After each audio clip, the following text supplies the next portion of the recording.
اعوذ باللہ من الشیطان الرجیم بسم اللہ الرحمن الرحیم الحمد للہ رب العالمین والصلاة والسلام علی اشرف الانبیاء والمرسلین اللہم لا سهل الا ما جعلته سهلا وانت تجعل الحزن اذا شئت سهلا یا مقلب القلوب صرف قلوبنا على طاعتک اللهم رب اشرح لي صدري ويسر لي امري واحلل عقدة من لساني يفقهوا قولي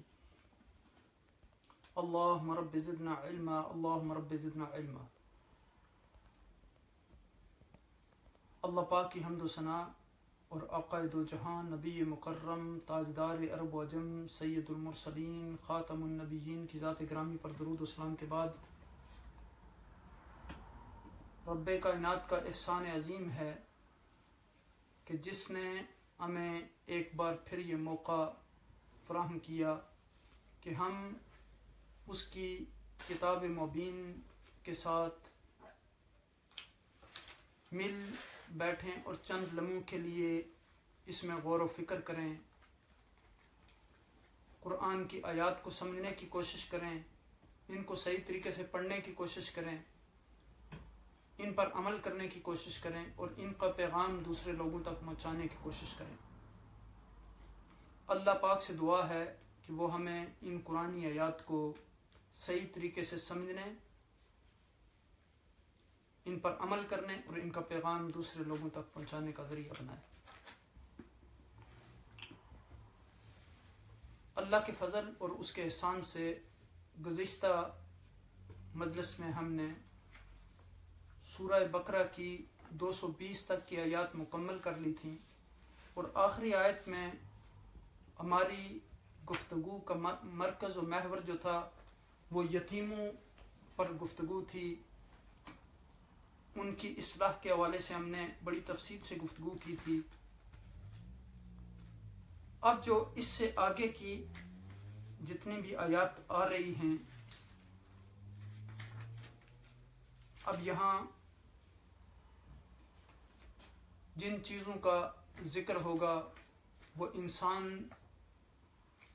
کے معاشرتی، اجتماعی، خاندانی، میاں بیوی کے آپس کے مسائل، شادی بیاہ کے مسائل، ان چیزوں کے بارے میں آگے گفتگو آ رہی ہے۔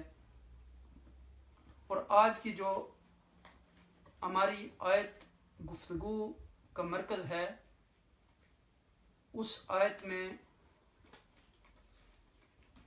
ہمیں ایک کرائٹیریا بتایا گیا کہ انسان جب شادی کرنا چاہے، شادی کا انتخاب کرنا چاہے، تو اس وقت اس کا کرائٹیریا کیا ہونا چاہیے اور وہ کن لوگوں کے ساتھ شادی کر سکتا ہے اور کن لوگوں کے ساتھ شادی نہیں کر سکتا، کن لوگوں کے ساتھ اپنی بیٹیوں کی شادی کر سکتا ہے اور کن لوگوں کے ساتھ نہیں کر سکتا۔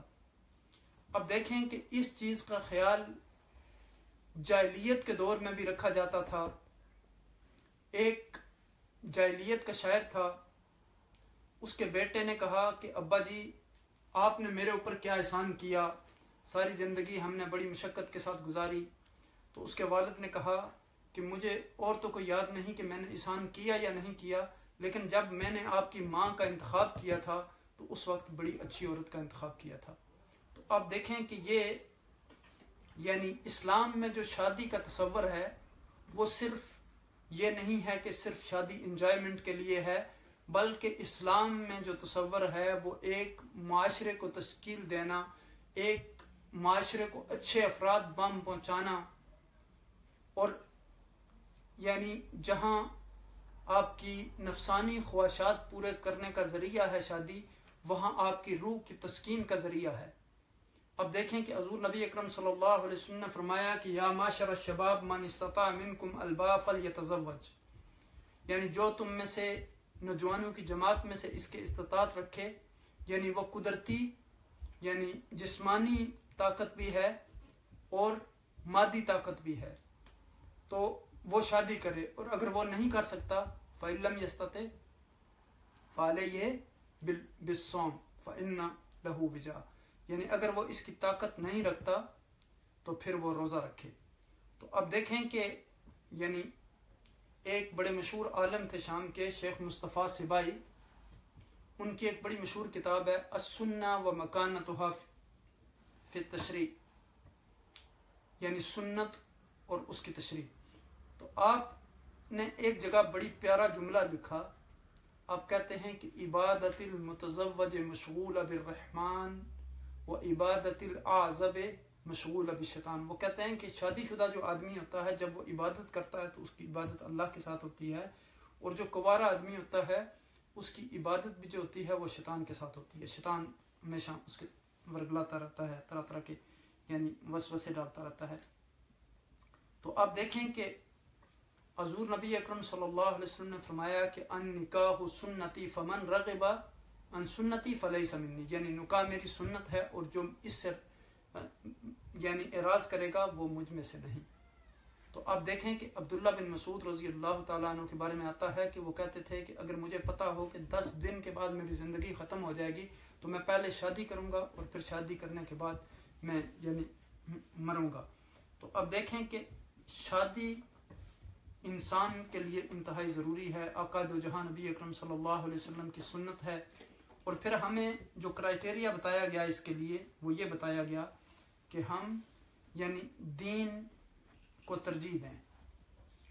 تو آئیں پہلے ہم اس آیہ کریمہ کی تلاوت کر لیتے ہیں، پھر ہم انشاءاللہ اس کے ترجمے اور تفسیر کی طرف آئیں گے۔ اعوذ باللہ من الشیطان الرجیم، بسم اللہ الرحمن الرحیم۔ ولا تنكحوا المشركات حتى يؤمنن ولأمة مؤمنة خير من مشركة ولو أعجبتكم ولا تنكحوا المشركين حتى يؤمنوا ولعبد مؤمن خير من مشرك ولو أعجبكم أولئك يدعون إلى النار والله يدعو إلى الجنة والمغفرة بإذنه وَيُبَيِّنُ آيَاتِهِ لِلنَّاسِ لَعَلَّهُمْ يَتَذَكَّرُونَ۔ صدق اللہ العظیم۔ الحمدللہ یہ سورہ بقرہ کی جس آیہ کریمہ کو ہم نے تلاوت کرنے کا شرف حاصل کیا، یہ سورہ بقرہ کی آیت نمبر 121 ہے، جس میں یہ حکم دیا گیا کہ آپ جو مشرک عورتیں ہیں اور جو مشرک مرد ہیں ان سے شادی نہیں کر سکتے۔ اب دیکھیں کہ بت پرست مشرک عورتوں سے نکاح کی یہاں حرمت بیان ہو رہی ہے، تو اس آیت کا عموم جو ہے ہر ایک مشرک عورت جو ہے اس سے نکاح کی ممانعت ہے۔ اور دوسری جگہ پر پھر آپ دیکھیں کہ یہ آیہ کریمہ جو ہے کہ وَالْمُحْصَنَاتُ مِنَ الَّذِينَ أُوتُوا الْكِتَابَ مِنْ قَبْلِكُمْ، یعنی تم سے پہلے جو کتاب اللہ دیے گئے ان کی پاک دامن عورتوں سے جو زناکاری سے بچنے والی ہوں، اگر ان کے حق مہر ادا کر کے ان سے نکاح کر لیں تو یہ آپ کے لیے حلال ہے۔ اب دیکھیں کہ حضرت ابن عباس رضی اللہ تعالیٰ عنہ کا قول ہے کہ ان مشرکہ عورتوں میں سے اہل کتاب عورتیں مخصوص ہیں، یعنی یہ بہت سارے اور بھی صحابہ جیسے کا قول ہے۔ تو اب دیکھیں کہ اس آیت میں صرف بت پرست مشرکہ عورتوں کے لیے ہی مخصوص حکم ہے، اور استثناء دوسری آیت میں پھر موجود ہے، جس آیہ کریمہ کا یہ آخری حصہ ہے کہ من یکفر بالایمان فقد حبط عملہ، سورہ مائدہ کی آیت۔ تو اب دیکھیں کہ حضرت عمر رضی اللہ تعالی عنہ اس کو آپ نے ناپسند فرمایا۔ ایک روایت میں ہے کہ حضرت طلحہ بن عبید اللہ رحمۃ اللہ علیہ نے یہودیہ عورت سے نکاح کر لیا تھا، جس پر حضرت عمر رضی اللہ تعالیٰ عنہ سخت ناراض ہوئے، یہاں تک کہ قریب تھا کہ انہیں وہ کوڑے لگائیں۔ ان دونوں بزرگوں نے کہا کہ اے امیر المومنین، آپ ناراض نہ ہوں، ہم انہیں طلاق دے دیتے ہیں۔ تو آپ نے فرمایا اگر طلاق دینی حلال ہوتی تو پھر نکاح بھی حلال ہونا چاہیے، میں انہیں تم سے چھین لوں گا اور اس ذلت کے ساتھ انہیں الگ کر دوں گا۔ لیکن آپ دیکھیں کہ بہت سارے محدثین نے کہا کہ یہ حدیث جو ہے یہ نہایت غریب ہے حضرت، اور پھر اس طرح کا عمل جو ہے وہ حضرت عمر سے غریب ہے۔ لیکن حضرت عمر نے جس بات پہ یعنی لوگ متفق ہیں آپ کے اس قول پہ کہ وہ انہوں نے اس وجہ سے حکم دیا تاکہ لوگ یہ نہ ہو کہ مسلمان عورتوں کو چھوڑ کر غیر مسلم یعنی عورتوں کے ساتھ شادی شروع کر دیں۔ یا کتابیات کے ساتھ. تو یعنی یہ مسلط کی بنیاد پر انہوں نے یہ کہا. تو اب یہاں دیکھیں کہ یعنی اس آیہ کریمہ میں یہ فرمایا گیا کہ وَلَا تُنْكِحُ الْمُشْرِكَاتِ حَتَّى يُؤْمِنَّ. اب دیکھیں کہ یعنی شرک جو ہے یہ بہت بڑا ظلم عظیم ہے، اور اللہ سبحانہ وتعالیٰ انسان کے ہر گناہ کو معاف فرما دیں گے لیکن شرک کو معاف نہیں فرمائیں گے. اور یہاں پھر صحیح بخاری کی جو روایت ہے جہاں ہمیں کرائٹیریا بتایا گیا کہ یہ سیدنا ابی ہریرہ رضی اللہ تعالیٰ عنہ سے روایت ہے کہ نبی اکرم صلی اللہ علیہ وسلم نے فرمایا تُنْكَحُ الْمَرْءُ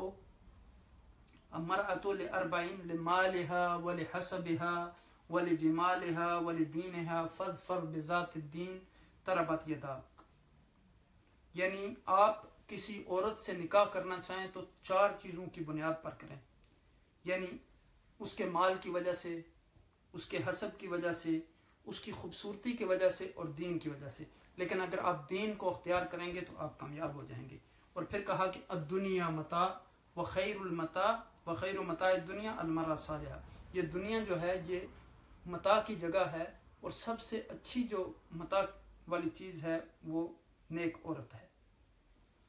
تو اب دیکھیں کہ یعنی دیندار عورت کا انتخاب جو ہے یہ ہمیں کرنے کا حکم دیا گیا.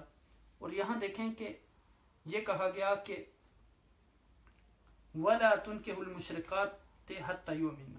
یعنی اگر وہ مشرکات عورتیں ہیں تو آپ ان سے اس وقت تک نکاح نہیں کر سکتے جب تک وہ اسلام نہ لے آئیں، مسلمان نہ ہو جائیں.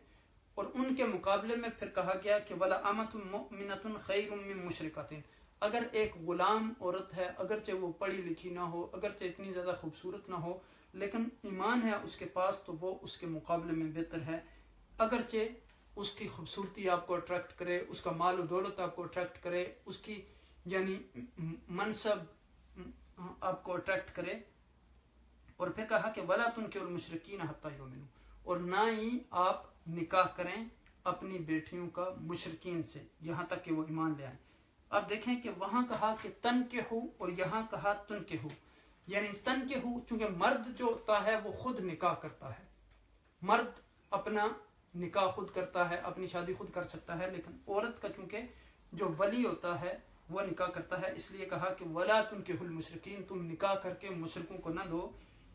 پھر کہا کہ وَلَا عَبْدٌ مُؤْمِنٌ خَيْرٌ مِّن مُشْرِكٍ. ایک غلام جو ہے وہ عبد وہ اس سے بہتر ہے.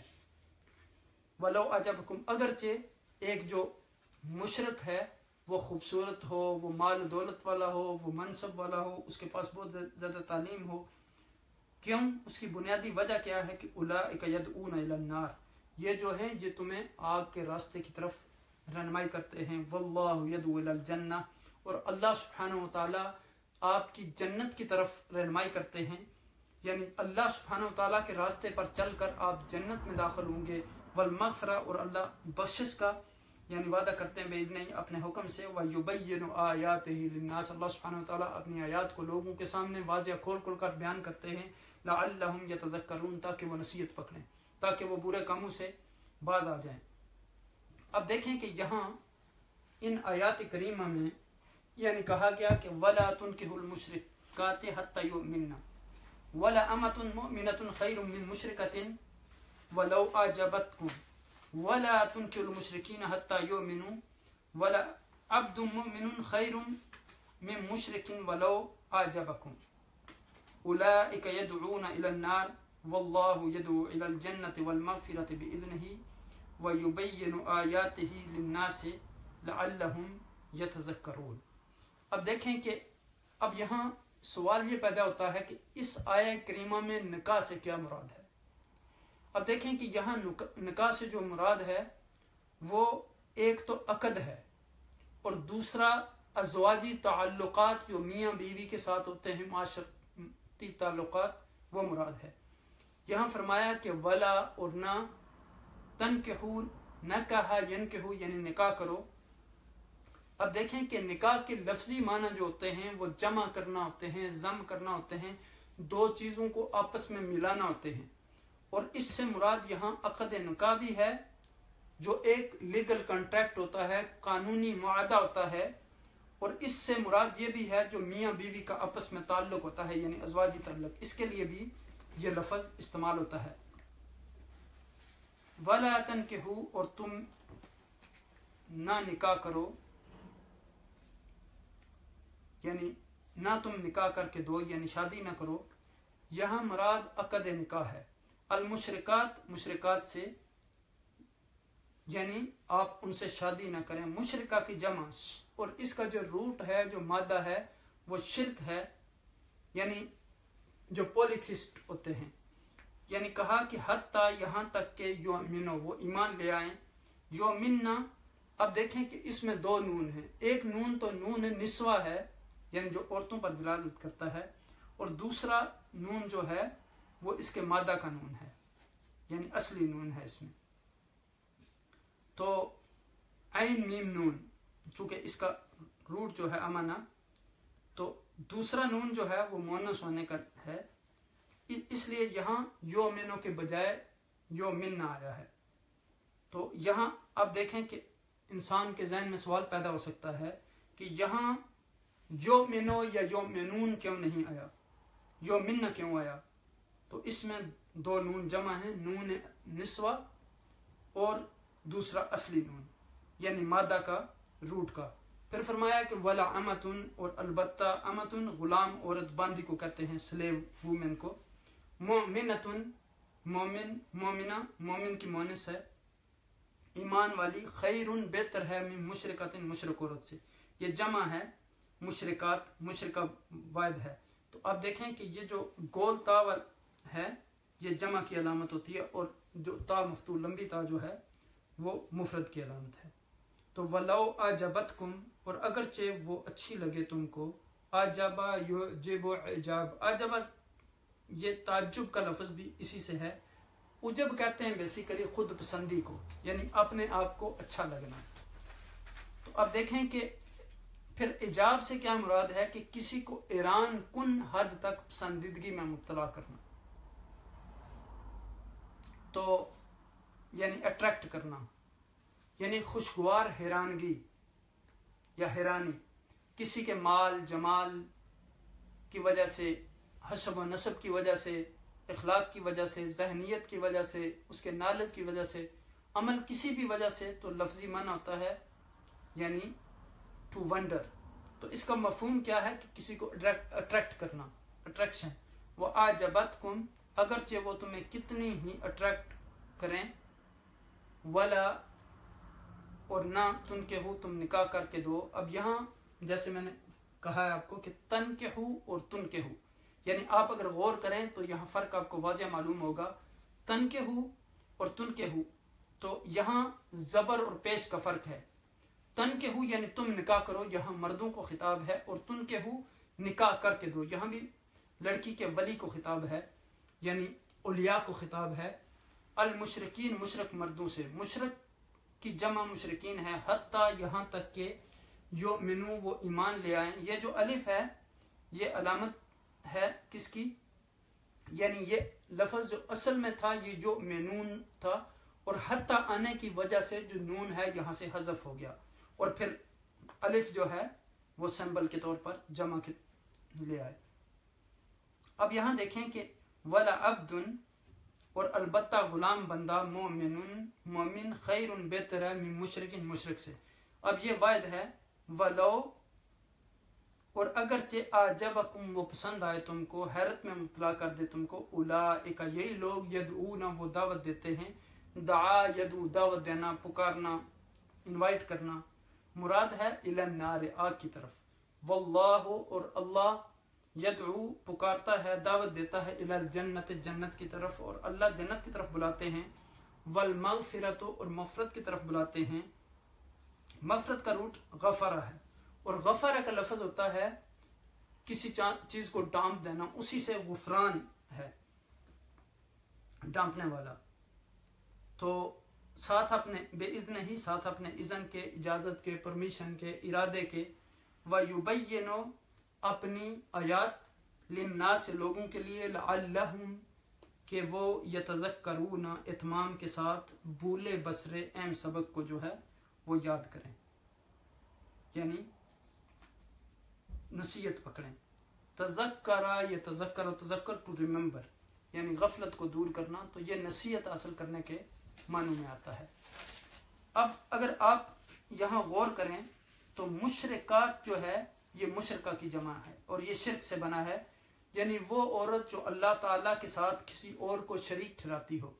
تو یہ لفظ جو ہے یہ اپنا وسیع معنی میں استعمال ہوا ہے۔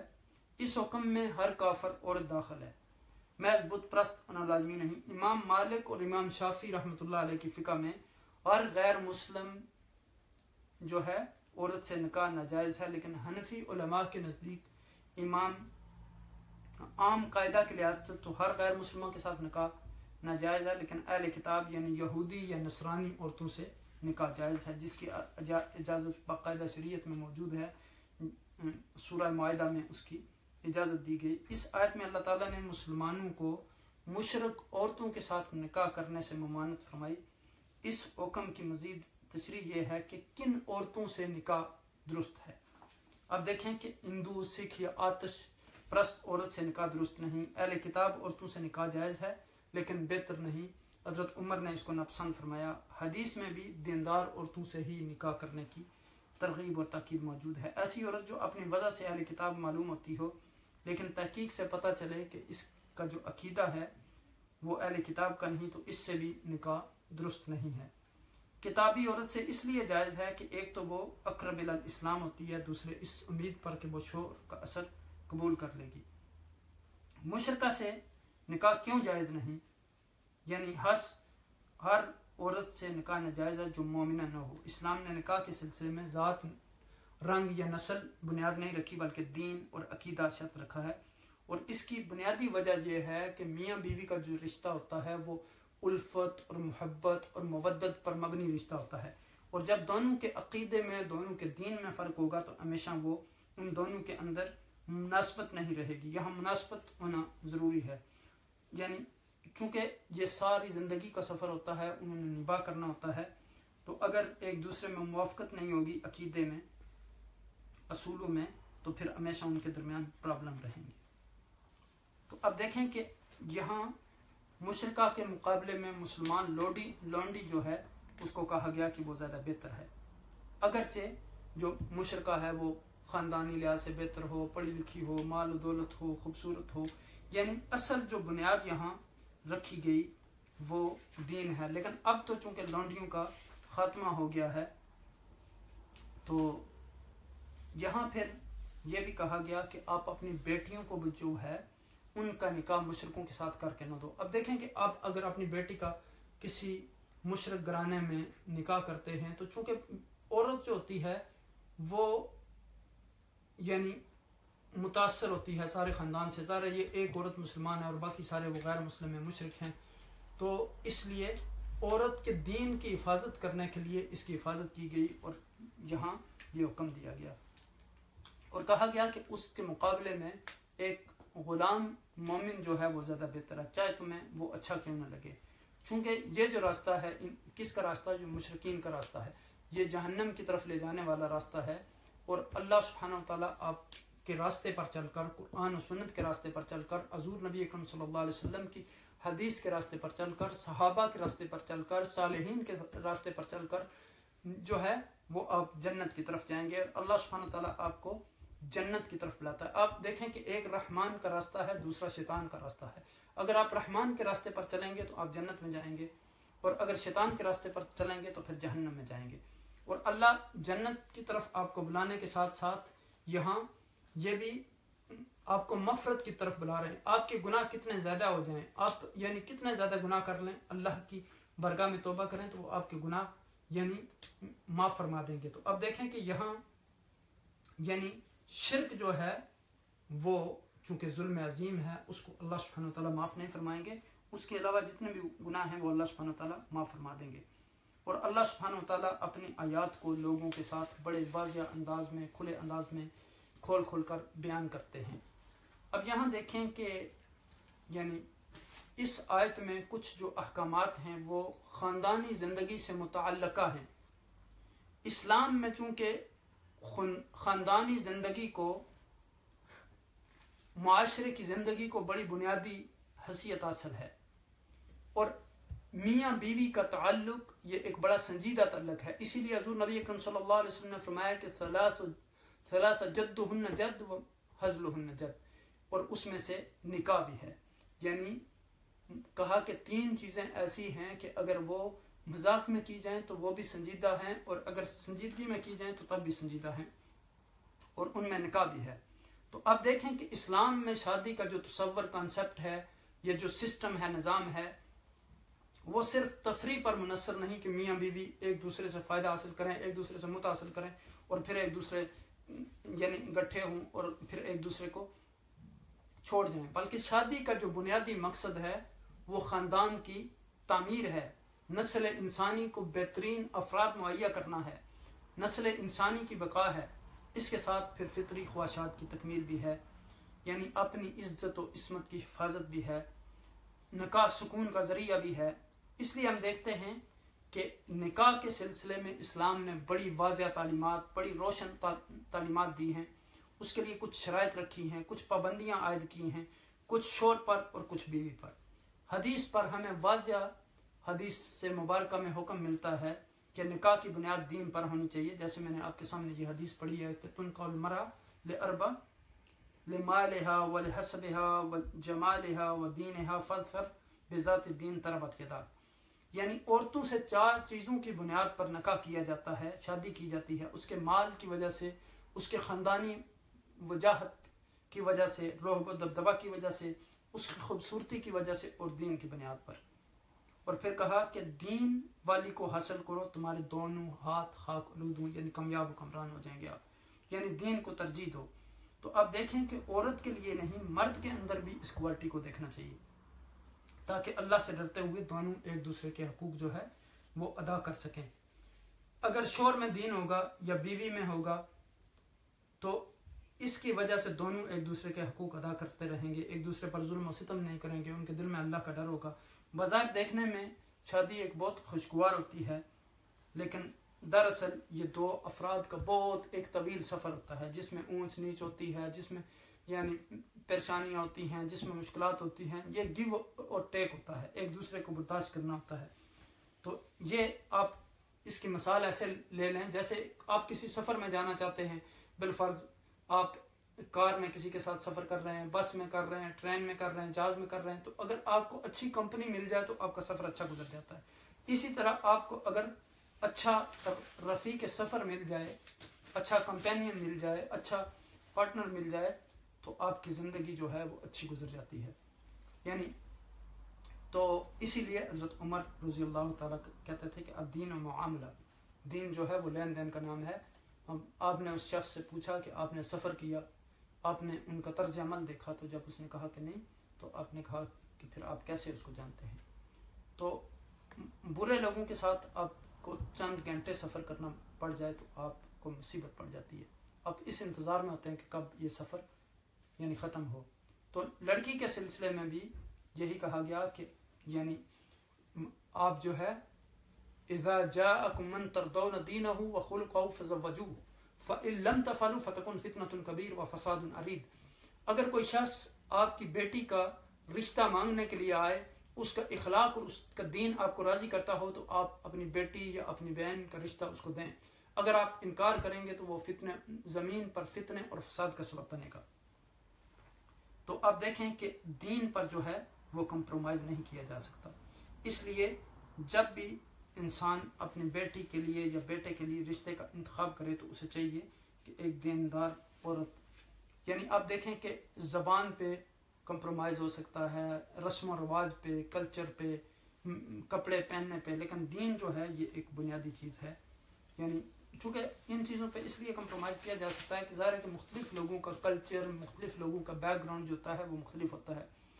تو یعنی اب دیکھیں کہ اگر یعنی انسان دین کو بنیاد نہیں بنائے گا تو پھر وہ فتنہ اور فساد میں پڑے گا، اور یعنی پھر بہت سارے نفسیاتی، سماجی، خاندانی، سوسائٹی کی بہت ساری جو ہیں اس سے پرابلم پیدا ہوں گے. اس لیے یعنی صرف 2 افراد کی اپنی مرضی سے کوئی چیز اختیار کر لینے یا اکٹھے رہنے کا نام نکاح نہیں ہے، بلکہ یہ پورا خاندان، پوری سوسائٹی جو ہے وہ یہ ڈیسائیڈ کرتے ہیں. پھر اس میں آئندہ نسل بھی انوالوڈ ہوتی ہے، آپ کے بچوں کا معاملہ ہوتا ہے. اس لیے یہ سوچ سمجھ کر فیصلہ کرنا چاہیے مسلمان لوگوں کو کہ وہ مشرکوں سے شادی نہ کریں. یعنی یہاں یہ کنڈیشن لگائی گئی. اگر وہ ایمان لے آتے ہیں، اب بعض لوگوں کو کیا ہوتا ہے کہ کوئی نیا مسلمان بھی ہے، وہ اسلام لے آیا اس کے باوجود، تو پھر رکاوٹ کھڑی نہیں کرنی چاہیے، پھر یعنی دین کی بنیاد پر وہ رشتہ طے کر دینا چاہیے. تو اسی طرح آپ دیکھیں کہ یعنی عورتوں کے معاملے میں چونکہ یہ حدیث پاک جو ہے لا نکاح الا بولی، یعنی ولی کے بغیر نکاح نہیں ہوتا، تو اس میں بھی پھر ظاہر ہے کہ جو اسبا ہوتے ہیں ان کے پاس یہ حق ہوتا ہے. جو آپ کے باپ کے رشتہ دار ہوتے ہیں، ماں کے جو رشتہ دار ہوتے ہیں، ان کے پاس یہ حق نہیں ہوتا. تو یعنی جو ماموں آپ کے، یا وہ آپ کا ولی نہیں ہوتا، آپ کا خالو ولی نہیں ہوتا. دادا یا دادا کی اولاد یعنی چچا وغیرہ وہ ولی ہوتے ہیں. اب دیکھیں کہ یہاں یعنی کہا گیا کہ ایگو کا مسئلہ نہ بناؤ، یعنی بلکہ دین کو اختیار کرو. اگرچہ ایک جو مشرک آدمی ہے اس کے پاس ڈگری ہو، منصب ہو، مال و دولت ہو، خاندان ہو، لیکن اس کے مقابلے میں اگر ایک غلام ہے اس کے پاس دین ہے تو وہ زیادہ بہتر ہے. تو ظاہر ہے کہ اگر اس میں یعنی مشرک کے ساتھ اگر کوئی نکاح کرتا بھی ہے تو وہ نکاح سرے سے ہوتا ہی نہیں، چونکہ شرعی طور پر اللہ سبحانہ وتعالیٰ اور اللہ کے رسول نے اس کو جائز قرار نہیں دیا. تو یہاں آپ دیکھیں کہ یعنی کہا گیا کہ یہ شرک کا راستہ جو ہے یہ آپ کو یعنی آگ کی طرف لے جاتا ہے. اب دیکھیں کہ آخرت میں تو اس کی سزا ہے یعنی، لیکن دنیا میں بھی بہت سارے مسائل ہوتے ہیں. اب دیکھیں کہ جب ایک مشرک کے ساتھ آپ اپنی بیٹی کا نکاح کرتے ہیں تو اب یہ یعنی مسلمان ہے، وہ غیر مسلم ہے، تو آپ دیکھیں کہ میاں بیوی کے درمیان جو تعلقات ہیں ان میں طہارت ہے، پاکیزگی ہے، صفائی ہے، غسل ہے، تو یہ ساری چیزیں، اور پھر کھانے پینے کے جو یعنی حلال فوڈ کے مسائل ہیں. تو اب دیکھیں کہ ایک آدمی اگر مشرک ہے تو وہ تو ان چیزوں کا خیال نہیں رکھے گا، تو پھر کس طریقے سے وہ یعنی آگے یعنی ہو سکتا ہے. اس بنیاد پر یعنی عورت کے دین کی حفاظت کے لیے اللہ سبحانہ وتعالیٰ نے یہ حکم دیا.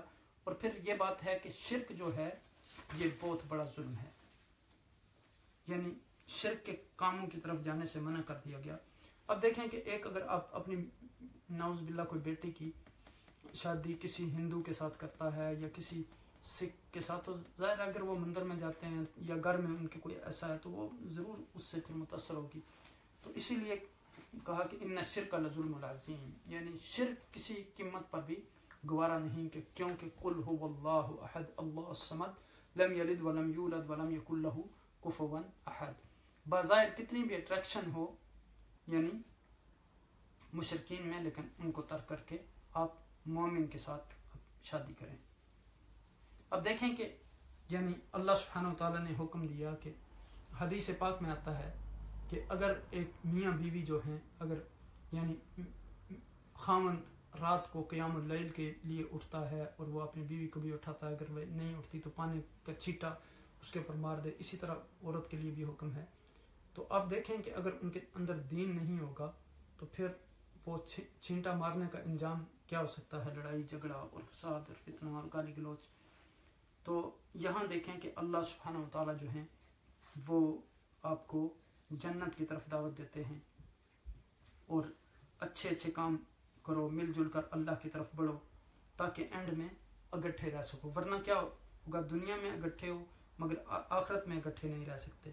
مرتے ہی آپ کے اندر جدائی ہو جائے گی. ہر شخص اپنے ایمان، عمل اور عقیدے کے لحاظ سے اپنے انجام کو پہنچے گا. شور کیا، بیوی یعنی اگر شور نے کوئی چیز کی ہے تو وہ بیوی کے کام نہیں آئے گی، اور بیوی کی جو عمل ہے وہ شور کے کام، یعنی وہ ایک دوسرے کو بچا نہیں سکیں گے. واللہ یدعو الی الجنت والمغفرہ، یعنی اللہ سبحانہ وتعالیٰ جو ہیں وہ جنت کی طرف اور بخشش کی طرف بلاتے ہیں، یعنی کہتے ہیں کہ آؤ میں تمہیں معاف کر دوں. اب دیکھیں کہ وہ صحیح ترمذی شریف کی ایک حدیث پاک جس میں حضور نبی اکرم صلی اللہ علیہ وسلم نے فرمایا کہ یا ابن آدم، اے آدم کے بچے، انک لو اتیتنی، بے شک اگر تو لایا میرے پاس بقراب الارض خطایا، یعنی زمین بھر کے گناہ، یعنی اتنے گناہ کہ جتنی زمین، جن سے زمین بھر جائے، ثم لقیتنی، پھر تو نے مجھ سے ملاقات کی، لا تشرک بی شیئا، اس حالت میں کہ تو نے کسی کے ساتھ شرک نہ کیا ہو، تو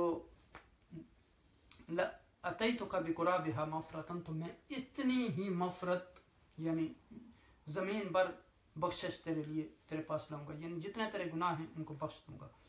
تو بات یہ ہے کہ شرک کے علاوہ باقی سارے گناہ اللہ سبحانہ تعالیٰ جو ہیں وہ معاف فرما دیں گے۔ کسی طرح انسان جب توبہ کرتا ہے یا نیکیاں کرتا ہے، یعنی جیسے فرمایا گیا کہ ان الحسنات یذہبن السیئات، تو نیکیاں جو ہیں وہ برائیوں کو مٹا دیتی ہیں۔ اور پھر اللہ سبحانہ تعالیٰ کے ساتھ شرک اس لیے بھی یعنی جائز نہیں ہے کیونکہ لیس کمثلہ شیء، اس کی طرح کی کوئی چیز ہے ہی نہیں ہے۔ اور یہ شرک کسی چیز میں یعنی اللہ کی ذات میں، اس کی صفات میں، اس کی الوہیات میں، کسی چیز میں بھی جائز نہیں ہے۔ یعنی ربوبیت میں یہ ہے کہ کسی کو رب ماننا، صفات میں یہ ہے کہ جو اللہ سبحانہ تعالیٰ کی صفات ہیں اس میں کسی اور کو بھی یعنی اس کے اندر سمجھنا، اور ربوبیت میں یہ ہے کہ کسی اور کو رب ماننا کہ وہ ہمیں رزق دیتا ہے یا وہ ہمیں پیدا کرتا ہے، نعوذ باللہ۔ اور الوہیت میں یہ ہے کہ کسی کو الہ ماننا، یعنی پھر اسے دعائیں مانگنا۔ تو یہ چیزیں جو ہیں یہ کسی صورت میں بھی جائز نہیں ہیں۔ اور پھر دیکھیں کہ یعنی جس طرح یعنی بعض علماء نے یہ کہا ہے کہ اس زمانے میں چونکہ اہل کتاب جو ہیں وہ جو صحیح عقیدہ تھا اس پر نہیں رہے، تو اس چونکہ عیسائی جو ہیں وہ کہتے ہیں کہ حضرت عیسیٰ علیہ السلام نعوذ باللہ خدا کے بیٹے ہیں، اور یہودی کہتے ہیں کہ عزیر اللہ جو ہیں، عزیر جو ہیں وہ حضرت عزیر وہ اللہ کے بیٹے ہیں۔ تو یعنی لیکن بعض علماء نے اس کا جواب یہ دیا کہ چونکہ آیہ کریمہ میں ان کا ذکر کیا گیا، یہاں استثناء ہے اليوم احل لکم الطیبات وطعام الذین اوتوا الکتاب، لیکن اس میں یہ میک شور کرنا ہوگا کہ وہ محسنہ ہے یعنی زانیہ نہیں ہے، اور دوسرا یہ ہے کہ وہ اللہ پر، اللہ کے رسول پر، آخرت پر، ان چیزوں پر ایمان رکھنے والی ہے۔ یعنی سورہ مائدہ کی آپ آیت نمبر 5 کو تفصیل سے جو ہے وہ دیکھ سکتے ہیں، وہاں یہ حکم ہے۔ تو اب دیکھیں کہ پھر یعنی شرک جو ہے کفر اور الحاد کے لیے کوئی رخصت نہیں ہے۔ مسلمان مرد ہو اور عورت کا اچھے طریقے پر یعنی نکاح ہو سکتا ہے۔ کرسچن عورت اگر اہل کتاب ہے، مشرکہ نہیں ہے، یعنی اللہ، رسول، قیامت، آخرت سے سب چیزوں پر ایمان رکھتی ہے، تو مسلمان مرد اس سے شادی کر سکتا ہے۔ قانونی طور پر اس کی اجازت ہے، رخصت ہے، لیکن لڑکی کے لیے رخصت نہیں، کیونکہ عموماً یعنی لڑکی کا رول جو ہوتا ہے وہ متاثر ہوتی ہے خاندان سے، اسے شوہر کی باتیں ماننی پڑتی ہیں، اس کے والدین کی باتیں ماننی پڑتی ہیں، پورے گھرانے کا اس پر اثر ہوتا ہے۔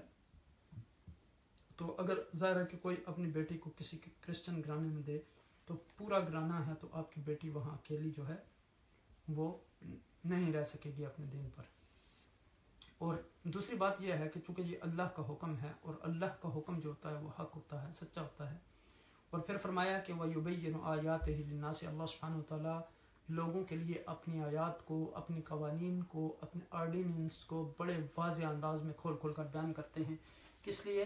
تاکہ لعلہم یتذکرون، تاکہ وہ نصیحت پکڑیں، یعنی کسی غلط کام میں نہ پڑیں، ان کی آخرت نہ بگڑے، آخرت کے علاوہ مشرکین سے تعلق میں دنیا کے بگاڑ کا بھی اندیشہ ہے، جیسے میں نے عرض کیا ہے کہ اس میں ظاہر ہے صفائی، پاکیزگی، طہارت، اس طرح کے مسائل ہیں۔ تو اس لیے یعنی ایک دوسرے کے دین پر قائم رہنا جو ہے مشکل ہو جاتا ہے، اور اس کا نتیجہ جو لڑائی جھگڑا اور فتنہ اور فساد ہوتا ہے۔ اور جبکہ شادی کا جو بنیادی مقصد ہے وہ محبت، مودت، ایک اچھا معاشرہ، معاشرے کو اچھے افراد بام پہنچانا، یعنی آپ اپنی جو آپ کی جنسی خواہشات ہیں ان کی تسکین بھی ہے، اور پھر اس سے یعنی اولاد پیدا کرنا، معاشرے کو اچھے افراد بام پہنچانا، یہ بھی اس سے مراد ہے۔ اللہ سے دعا ہے کہ وہ ہمیں ان آیات مبارکہ پر صحیح طریقے سے عمل کرنے کی توفیق عطا فرمائے۔ میری دعا ہے کہ اللہ سبحانہ وتعالی تمام حضرات کو جو اس قرآن کریم کی مبارک مجلس میں شریک تھے، اللہ سبحانہ وتعالی انہیں اجر عظیم عطا فرمائے، انہیں قرآن کا فہم سلیم عطا فرمائے، قرآن و سنت کی صحیح تعلیم عطا فرمائے، سمجھ عطا فرمائے۔ اللہ سبحانہ وتعالی ان پر اپنی خصوصی رحمت نازل فرمائے، اور جو اس کو لائیو دیکھ رہے تھے اللہ سبحانہ وتعالی ان پر بھی اپنے رحمتوں کا نزول فرمائے، اور ان کو قرآن و سنت میں فہم سلیم عطا فرمائے، اور ان کی پریشانیوں کو آسانیوں میں بدل دے۔ آخر میں میری دعا ہے کہ اللہ سبحانہ وتعالی ہم سب کو ان آیات مبارکہ پر عمل کرنے کی توفیق عطا فرمائے، اور میری طرف سے آپ سب حضرات کو اس ماہ مقدس جو ربیع الاول کا مہینہ ہے، جو حضور نبی اکرم صلی اللہ علیہ وسلم کی ولادت بسعادت کا مہینہ ہے، جس کے آگے ساری خوشیاں جو ہیں وہ مان پڑ جاتی ہیں، جس کے بارے میں رب کائنات نے خود فرمایا کہ لقد من اللہ علی المؤمنین اذ بعث فیہم رسولا، تو یعنی اس احسان عظیم ہے یہ رب کا، تو اس پر شکر ادا کرنا چاہیے، اس پر خوشی منانی چاہیے، اس پر حضور کی سیرت کا مطالعہ کرنا چاہیے، اس پر یعنی حضور کی مدح کرنی چاہیے، نعت خوانی، اور جتنا بھی یعنی آپ غریبوں کو کھانا کھلا سکتے ہیں، غریبوں کی مدد کر سکتے ہیں، یعنی ایسی چیزوں سے اجتناب کرنا چاہیے کہ جن میں کوئی غیر شرعی چیز ہو، گناہ والی چیز ہو، یعنی جس میں اللہ اور اس کے رسول صلی اللہ علیہ وسلم کی نافرمانی ہو۔ اللہ سے دعا ہے کہ وہ ہمیں ان قرآنی آیات پر عمل کرنے کی توفیق عطا فرمائے۔ جزاکم اللہ خیر وما علینا الا البلاغ۔ السلام علیکم ورحمۃ اللہ۔